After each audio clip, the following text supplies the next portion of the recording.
मिलन part number 6। जब मैं 18 साल की हुई थी, फरूक घर आ गया था और लाउंज में बैठा न्यूज़ सुन रहा था। ज़ारा एक मामूल की तरह घर के काम करती रही और उसका जहन रहमान की बात में उलझा हुआ था। जो बात उसने सुनी थी वो इतनी मामूली ना थी। उसने रहमान की बात का यकीन नहीं किया था, मगर वो उलझ गई थी। फरूक किसको घर ला सकता है? उसने सोचा। कोई रिश्तेदार भी तो हो सकती है, मगर कौन? हो सकता है कि उसकी सिस्टर आई हो। उसने खुद को दिलासा दिया। खाना लगा दूं? वो लाउंज में उससे पूछने आई। डिनर का टाइम हो गया था। आज ज़ारा ने आलू कीमा और लजीज खीर बनाई थी, जो इन दोनों को ही पसंद थी। हाँ लगा दो, आ रहा हूँ मैं, वो टीवी ऑफ करते हुए बोला। फरूक, कल आप घर आए थे दोपहर के टाइम। वो दोनों डिनर टेबल पर आ बैठे थे और खाना शुरू कर दिया था। जब ज़ारा ने उससे पूछा, फरूक चौंका। नहीं तो मैं तो कॉलेज से सीधा एकेडमी चला गया था, फिर वहाँ से एक दोस्त के घर, फिर मैं तुम्हें लेने चला गया था।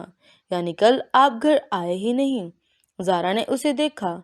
नहीं, मुझे घर आने की क्या ज़रूरत थी? खाना मैंने कैंटीन में खा लिया था। उसके बाद मैं दीगर काम निपटा रहा था और फिर तुम्हें लेने चला गया था। फरूक ने कहा। वो तो घर आने से ही इनकार कर रहा है। वो उससे कैसे पूछती कि उसके साथ कौन आई थी और सिर्फ वो किसके साथ घूमता रहा? ज़ारा खामोश रही और जान गई थी कि फरूक झूठ बोल रहा है। वो सब जो कपड़े पहन कर गया था वो रात को वापसी के वक्त नहीं थे, जिसका मतलब था कि वो घर आया था। ज़ारा के लिए कि लगाना मुश्किल हो गया था। रहमान ने झूठ नहीं बोला था। वो रंजीदा हो गई। मैं 2 पहर तक आ जाऊंगा, एक काम से जा रहा हूँ, फरूक ने ज़ारा को मुखातिब करते हुए कहा। ज़ारा ने पलटकर फरूक की तरफ देखा। आज इतवार था। फरूक खिलाफ मामूल देर तक सोने की बजाय जल्दी उठ गया और अब तैयार होकर ड्रेसिंग टेबल के सामने खड़ा था। अपने बाल बना रहा था। ये कहाँ जा सकते हैं, ज़ारा ने सोचा, और उसके होंठों पर एक लम्हे के लिए हल्की सी तल्ख मुस्कुराहट आई। ठीक है, वो सर झुकाए इतना ही बोली। उसने बाल बनाए और बाहर निकलने लगा तो ज़ारा उसके पीछे पीछे आई।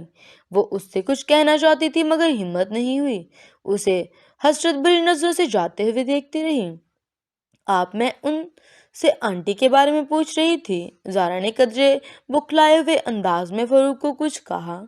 फरूक, जो मोबाइल घर भूल गया था, आधे रास्ते से मोबाइल लेने वापस पलटा था, मगर घर के अंदर आकर वो एक लम्हे के लिए शिश रह गया था। ज़ारा लाउंज के बस में खड़ी थी, जबकि रहमान अपने घर के मंडेर पर था।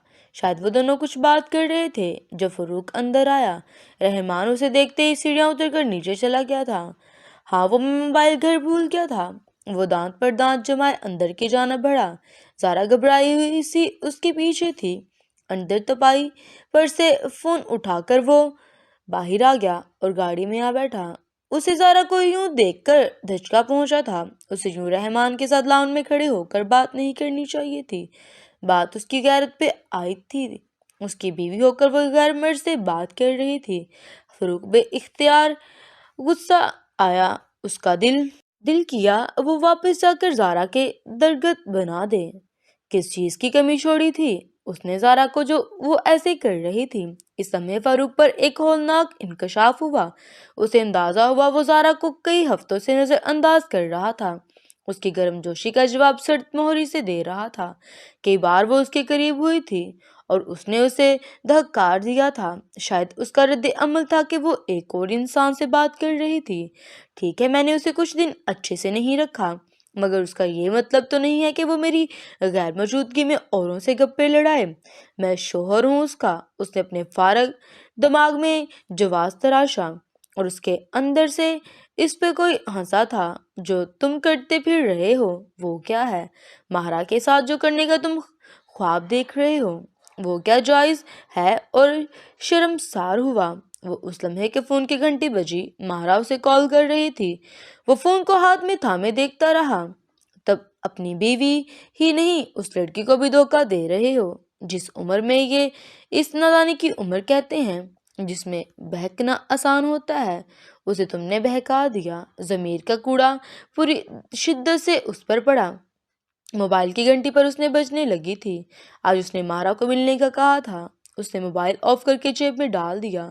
رات تک وہ سڑکیں ناپتا رہا، مقصد گاڑی میں بھاگتا رہا، پیٹرول پھونکتا رہا، اور وہ ایک ازلی انا پرست مرد تھا جو خود باہر بے شک کچھ بھی کرتے ہیں، لیکن ان کے گھر کی عورت اگر نگاہ بھی بہک جائے تو وہ ان کے نزدیک واجب القتل ہو جاتی ہے۔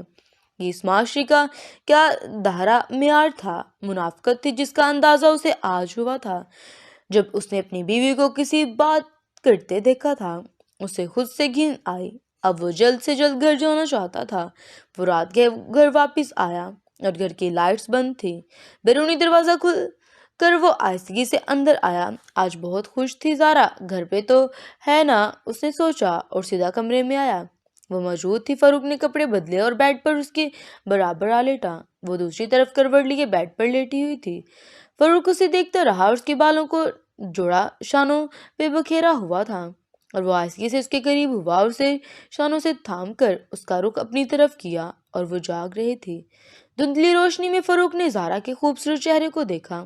بالوں کی کچھ لٹیں اس کے چہرے پہ بکھری ہوئی تھیں۔ فاروق نے اسے دیکھا، یہ عورت اس کی محبت کی صحیح حقدار ہے۔ اس نے سوچا، آپ کب آئے؟ زارا ہولے سے بولی تھی، ابھی آیا ہوں اور کبھی نہیں جاؤں گا۔ اس نے سرگوشی کی اور زارا کو اپنے قریب تر کیا، اور وہ بے خودی سے اس کے سینے سے آ لگی اور اس کی دھڑکنیں سننے لگی۔ وہ اس کے چہرے کو جا بجا چومنے لگا اور اس کے حقوق ادا کرنے لگا، اور اس کی محبت برے ہچکولوں سے بے قرار ہو کر زارا نے آنکھیں میچ لیں، اور یہ ملن کی گھڑیاں تھیں۔ یاد رکھیں، ہم جیسا سلوک کسی کے ساتھ کریں گے، جیسا برتاؤ ہمارا دوسروں کے ساتھ ہوگا، تو ویسا ہی رویہ دوسرے ہمارے ساتھ پیش کریں گے۔